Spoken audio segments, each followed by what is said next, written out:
moved by Claudio's presentation. Thank you very much, Claudio. Thank you for inviting me to be here at this seminar and to encourage me to apply for an government grant. So thanks very much. I'm very happy to be here and to see some friends, some old friends. The title of the talk, which was announced, was cultural shock, and I changed it a bit because cultural shock perhaps is not the proper word, but I thought it would be kind of scandalous enough to attract people.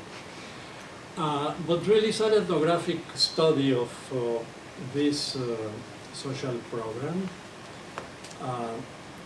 I attempt to analyze the implementation of the Oportunidades Program by looking at the linkages and interfaces of the social actors involved in the process. In particular,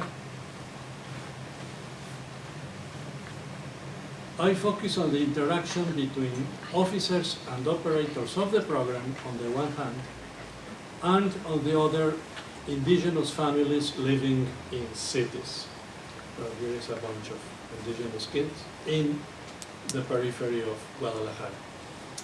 The main analytical questions are, firstly, how the different cultural categories and values of these actors concerning, for instance, ethno-racial hierarchies, conceptions about the family, definitions of good life, etc., condition the manner in which the program is implemented, as well as its results. Secondly, how the program conditions the type of citizenship construed by its recipients. For the analysis, I used data collected in 7 Mexican cities: Ensenada, Chihuahua, Monterrey, San Luis Potosí, Guadalajara, Tehuacán, and Oaxaca, which I conducted with a team of about 25 researchers in 2010, 2011. So the ethnographic present, as we anthropologists say, is those years, between August 2010 and September 2011, more or less.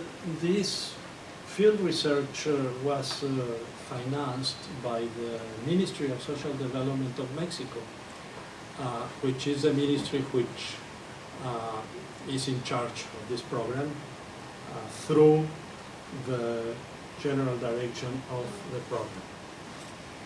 And fieldwork included, well, this is an urban site, even if it doesn't look like. Fieldwork included direct observation and extensive interviews to members of 119 households identified as indigenous. For purposes of contrast and comparison, we also interviewed members of 52 households identified as non-indigenous. Most of the indigenous adults interviewed were migrants of first or second generation with very little schooling or no schooling at all, and they earned their living in the informal sector as producers of artesanías, street vendors of artesanías and prepared food, domestic servants, gardeners, unskilled masons, and casual laborers in public markets and small workshops.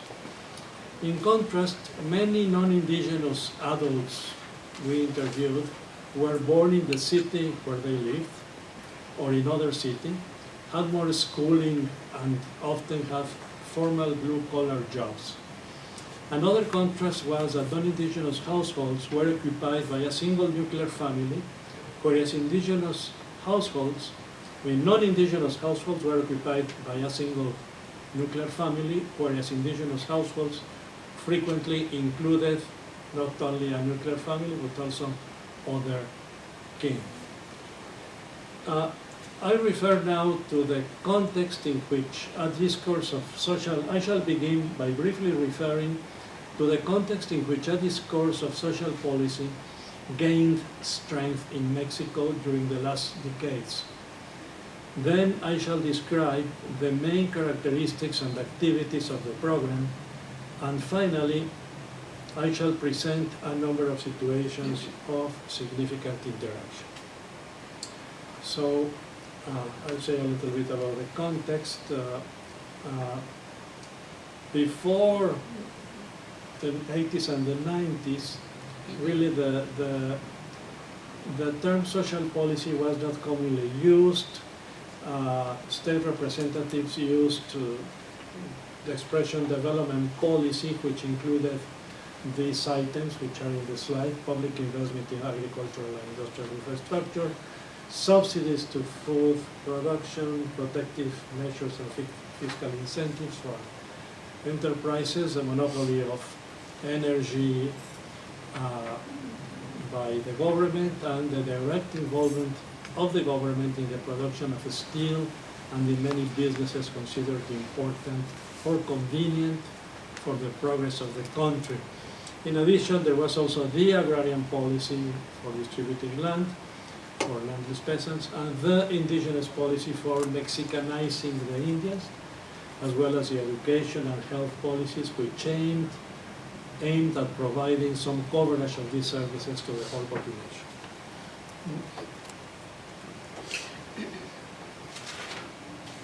In the period of from 1940 to 1970, as it is known, these developmental policies existed in the context of the economic format devised by the Economic Commission for Latin America, which combined import substitution, industrialization, and modernization with unlimited provision of labor, which was called the Lewis model. Such format, reinforced by a strong national popular propaganda, proved to be successful enough to provide the country with economic growth and political stability, what was called the Mexican miracle. The benefits of this miracle, however, mainly went to the middle classes and to the sectors incorporated to or co-opted by the ruling party, the Partido Revolucionario Institucional, or PRI. But in the 1970s, the system began to crumble, and in the 1980s, with collapsing oil prices and rocketing interest rates, the miracle came to a terminal crisis. Well, this is a long story, everybody knows it, but then, as it is known, in the last 2 decades of the 20th century, Mexico went through a process of neoliberal structural adjustment, leading to the dismantling of the vast majority of public companies, the end of subsidies and protectionism to production, the liquidation of the agrarian reform program, and the generalized opening of the country to the international market. It was at this juncture that the government began to use the expression social policies in contradistinction to economic policies. Those economic policies were, in that context, those directed to stimulate market competition and competitiveness. And in contrast, social policies were those which have the purpose of compensating those sectors of the population which are considered incapable of being competitive. This vulnerable population, as it is called, has to be protected from starvation and, if possible, provided with the means of acquiring an increasing capacity to participate in the market as producers and consumers.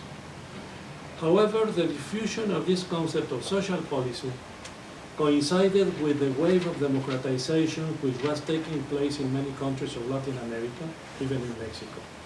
Therefore, the concept was, and this is still, the concept was rather vaguely connected to the idea of civil society, and still social policies and civil societies are frequently spoken of together.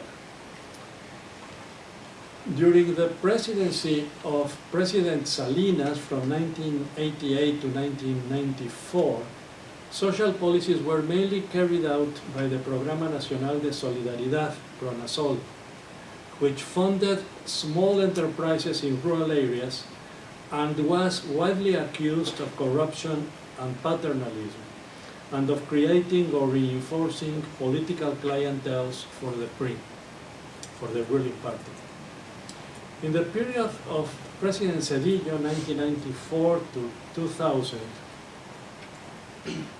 PRONASOL was replaced by the Programa de Educación y Salud, Progresa, with very different standards of operation. These standards, I'm going to talk about the normative characteristic of Progresa, which were then followed by Oportunidades. These standards were basically maintained when a different political party, the Partido Acción Nacional, PAN, won the presidential election in 2000, except that the name changed to Programa Oportunidades de Desarrollo Humano, known simply as Oportunidades. According to official data, in 2012, the number of individual beneficiaries of Oportunidades reached 6.5 million. Now the characteristics of the program. Oportunidades gives cash directly, without intermediaries, to households classified as being under the poverty line.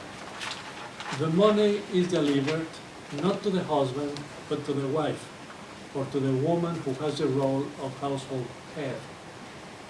Such transfer of money is subject to several conditions which have to fulfill the beneficiaries. All the members of the household, and more frequently pregnant women, infants, and senior, all members of the household have to go for periodical medical checkups to public clinics, actually twice a year.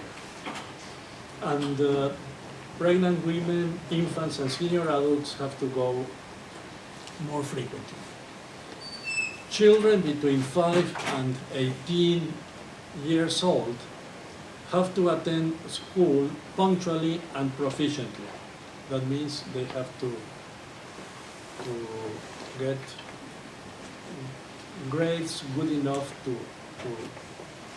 not to, how do you say, reprobar, not to fail the year. Households receive a basic amount of money, which is the beca alimentaria, which is called beca alimentaria, that's grant for food, and beca energética, grant for energy, that means for paying the electricity bills, basically. Households receive a basic amount of money for each registered adult, plus additional quantities for each registered infant, younger than 2 years of age, each registered senior adult, and each registered school child. I mean, each beca or grant is really rather small, but a household which has enough variety of registered members in the program actually receives an amount which allows them to have enough food, let's say. Now, the actors involved in the functioning of the program are 7 types of actors.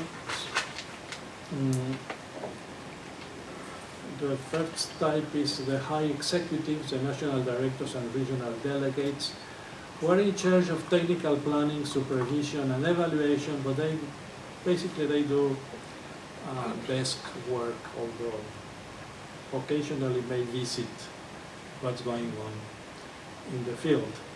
Then the field operators, who are in direct contact with the beneficiaries,